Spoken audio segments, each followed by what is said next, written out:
Today we look at one of the most infamous tanks on World of Tanks console, and it's of course the Hellcat. This is a tier 6 American tank destroyer that recently got buffed, and we're going to be having a look at this tank, seeing how well it actually fares in the current meta and whether or not it's still as overpowered and seal clubbery as it used to be on World of Tanks console, given the fact that there are multiple variations of this tank that are currently in the game now, with things like the Super Hellcat, the Hellcat 105, and a variety of other similar sort of tanks, the T-78, etc. This tank is basically a light tank, tank destroyer, medium tank, yeah, pretty much everything apart from a heavy tank, and it just has pretty much everything you could possibly want. And you can see here we're using the small gun on the Hellcat. Now, I wouldn't really recommend this for the majority of scenarios that you're going to be playing in, because it's all much nicer when you have the high penetration, high alpha damage gun that the Hellcat can actually put on it, and we'll be looking at a video or a gameplay in a little bit of that setup with the Hellcat. However, with this tank, what is the key thing? Well, if you look down in the bottom right hand corner in that little mini map that we have, well, you see the detection circle being one of the smallest things I think I've ever seen in my entire life, and that's because when you have such great concealment, you're essentially able to get into positions like this where heavy tanks will absolutely have zero chance of being able to detect you, and you're going to outspot them every day of the week, which makes it so much fun when you essentially just stay undetected. You use camo, bushes, etc. to be able to just put rounds into the opponents, like this T150 here, without him ever going to be able to spot us. And it allows you to get a lot of assistance damage with this tier 6, along with actual damage as well. However, you do have to be very, very careful with things like the OI, because if you do get spotted and that thing has a derp gun, you get penned. The Hellcat has absolutely zero armor, and that's kind of the trade-off of this kind of broken slash very, very strong tank within the game, is because, you know, 90% of the time you're getting penned. In fact, 99% of the time there is very little chance that you're going to be able to bounce, and you just basically are a walking, talking light tank, but with all of the benefits of all of the other tank classes, because you know how Wargaming play. They just basically make a tank that's super, super OP, at least in some regard, within the American tech tree, because, yeah, Wargaming America. Anyway, regardless of where Wargaming console are actually based in America, we'll have a look at what the negatives of the Hellcat 105 playing with the small gun is, and that is the penetration, as you're seeing at the side of that tier 6 Russian tank, just basically bouncing all of the rounds off the side of him, and you can even bounce off the back of him.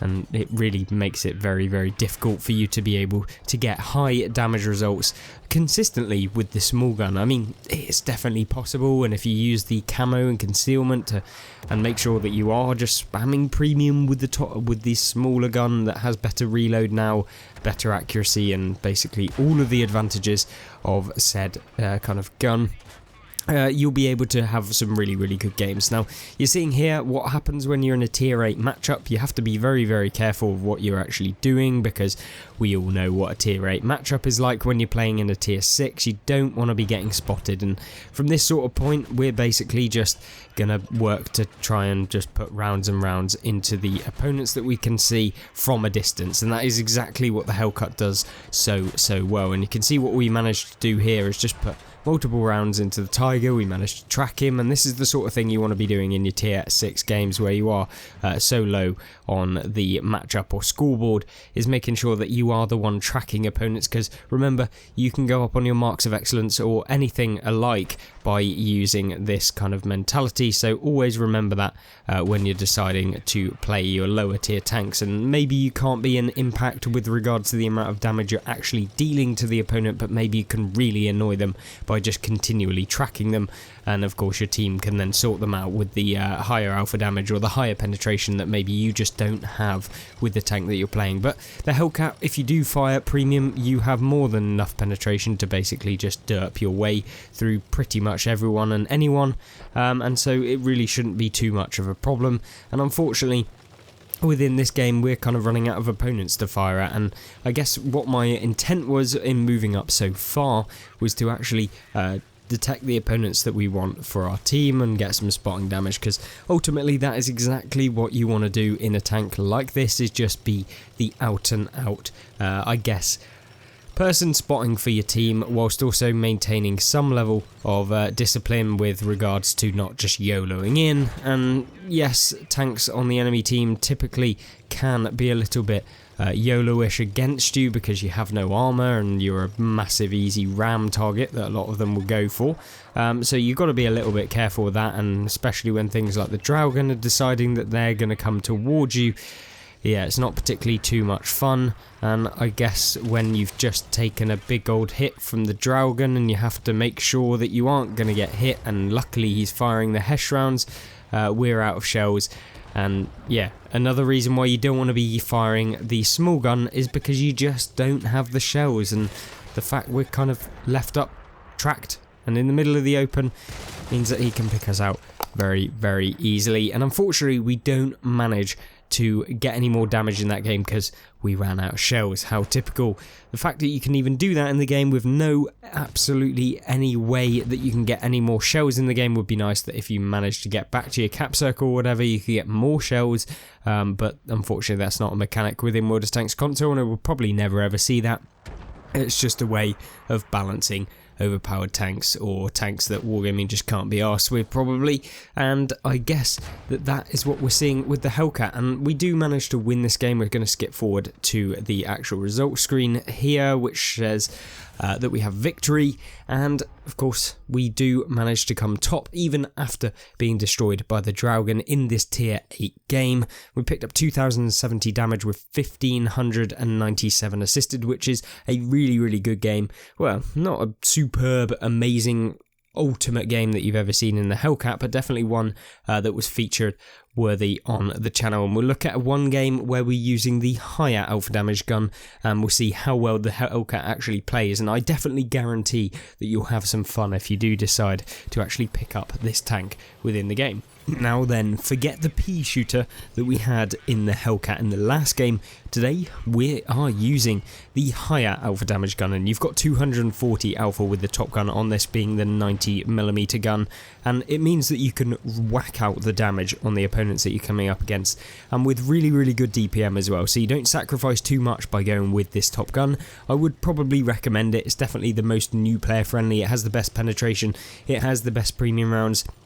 It essentially has everything that you'll need when playing in the Hellcat, and so yeah, there's no other reason that I would really suggest playing with the smaller gun unless you really are in a bit of a novel position and you really want to use the DPM to maybe track opponents, which could be beneficial for those of you going for your marks of excellence because you just have the reload advantage. However, for me personally, it's not something I would ever really do because I'm all about the alpha damage on World of Tanks. I think that there is something to be said for having the high alpha that you're seeing in these kind of replays right here, and you can see already in very quick succession, rather than having to pen like 4 shots or even maybe 5 with the smaller gun, we've just penned 2 and we've done the exact same damage, and that's really where the benefit of this gun comes in. And so I would really recommend you guys try this out because it is so much fun having such great camo, having such great view range, having such great alpha damage for a tier 6,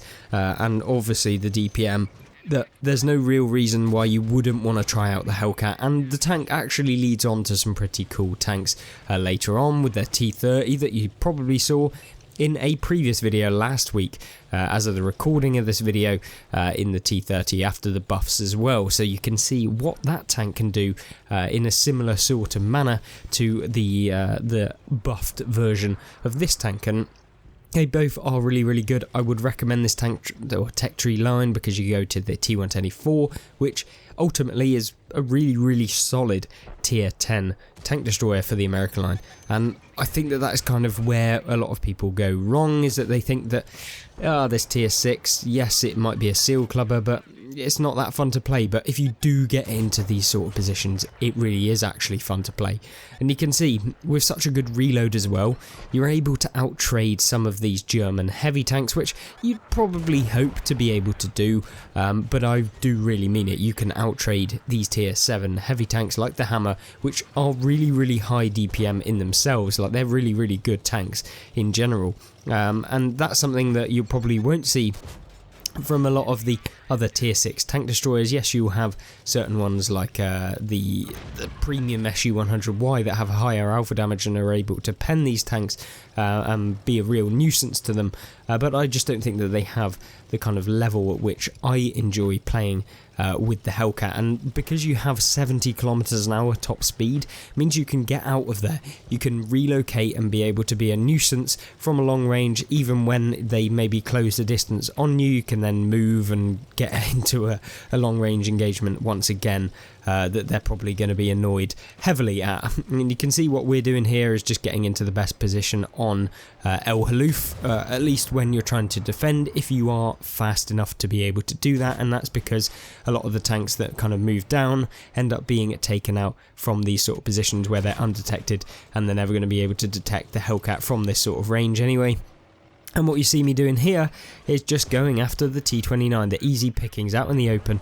We can just put round after round after round into these sort of people. And these are the sort of plays that you want to be making if you are intending on getting better at World of Tanks, is maybe recognising that if I'm going to sit there in my tier 6 against tier 7s that have more alpha damage than me, that have way more hit points, then it's probably not going to go too well. So what's better option to do? Well, it is to get my tank into the beneficial position that you're seeing here, where you're able to stay at long distance undetected, whilst also maintaining vision for your team, getting both assistance damage and actual damage. And that is really all there is to it with the Hellcat. You really do not need too much brain power, other than the fact that you have to acknowledge when to move and when to fall back, and just basically not be a reckless idiot when you're going in and just trying to YOLO everything that you see. Because yes, you may have all of the overpowered attributes of a lot of tanks, but you don't have the armor to be able to really put up a fight against a lot of the people that maybe you want to. And so you're relying on just dishing out damage consistently to opponents that you can, and you're seeing that here against the T29. And of course the Hammer now comes around. Maybe we can put a round into him. Yes, we can. Nice 240. And this is where the difference between having that smaller gun and this gun, I probably wouldn't have had half as much damage if I was using the smaller gun, because the amount of opportunities that you get with that smaller gun to be able to just unload the same amount of shots and deal with the same amount of damage is so much less. And with the penetration sacrifices, which mean that you have to fire a lot more premium, it definitely is not favourable for your bank account either. And of course we're trying to make sure that we're not just being reckless with our wallet on World of Tanks, so yeah, trying to save up a little bit of silver is always a benefit to me. And you can see here we do manage to spot the J Panther, who's moved into our base, and I think from this sort of position we're just going to try and take him out. But the EBR Hotchkiss on our team manages to do that for us, and we're just going to wait a little bit here and decide what we're going to do next. Obviously, as with typical Eclipse fashion, we are lagging badly within this game, which is not fun considering it was a pretty decent game, and I was hoping that I could get forward and deal a little bit more damage before the game runs out, and maybe we'll be able to do that, maybe we won't. You'll just have to wait and see. Now, obviously, the game is not instantly won within this. It's 8-3, and you know, these TDs could actually pull it back. Now, am I saying that they're going to? No, I don't think that that's going to happen, but it could. So we can't just be completely reckless. The E25 is certainly a little bit of a force to be reckoned with, and so making sure that we aren't just being silly and just throwing ourselves away all 570 hit points of ours, it could definitely help us out, although the lag probably doesn't help us out in any regard in the rest of it. But with the tank destroyer and artillery left alive, maybe we can get one more shot. Maybe we could break the 3k damage barrier, which would be really nice. I think for a tier 6 tank to be able to get 3k damage is a very good result indeed, and if you can manage to do that in any tier 6, regardless of how overpowered you might think it is, it's definitely a good achievement for you to get. And you can see here, 2,918 damage, we've got one tank left alive, and it is of course the dreaded artillery on the enemy team. Maybe we'll be able to pick it up. I always like taking out the artillery at the end of the game, regardless of how much hit points they're on. It's always a satisfactory result, especially when you're playing in a tank that gets definitely hit on very hard by the artillery. And unfortunately, the T-34 on the other side of the map manages to hit the artillery there, hit him, set him on fire, and gets a little bit lucky in my personal opinion. I was really hoping to finish him off, but I guess the T-34 didn't like artillery more than we did. And of course we come second within the game, 1,644 base experience, 2,918 damage, showcasing that with the increased alpha damage you can pull off some much better results with the tank in a much shorter period of time. And of course that is our first mark of excellence, and I probably won't be going for any more because it is a seal clubber at the end of the day. And hopefully you did enjoy this video, but make sure that you do try out the M18 Hellcat, the tier 6, for free on the tech tree, and it is a worthwhile investment of your time to be able to get there, and it doesn't take too long to get there. If you want to check out any more tank reviews, maybe you want to check out the T30, which is the older brother of the Hellcat, and that should be on screen right now. Other than that, I hope you have a fantastic rest of the day, and I hope you join me back in the next one. Goodbye.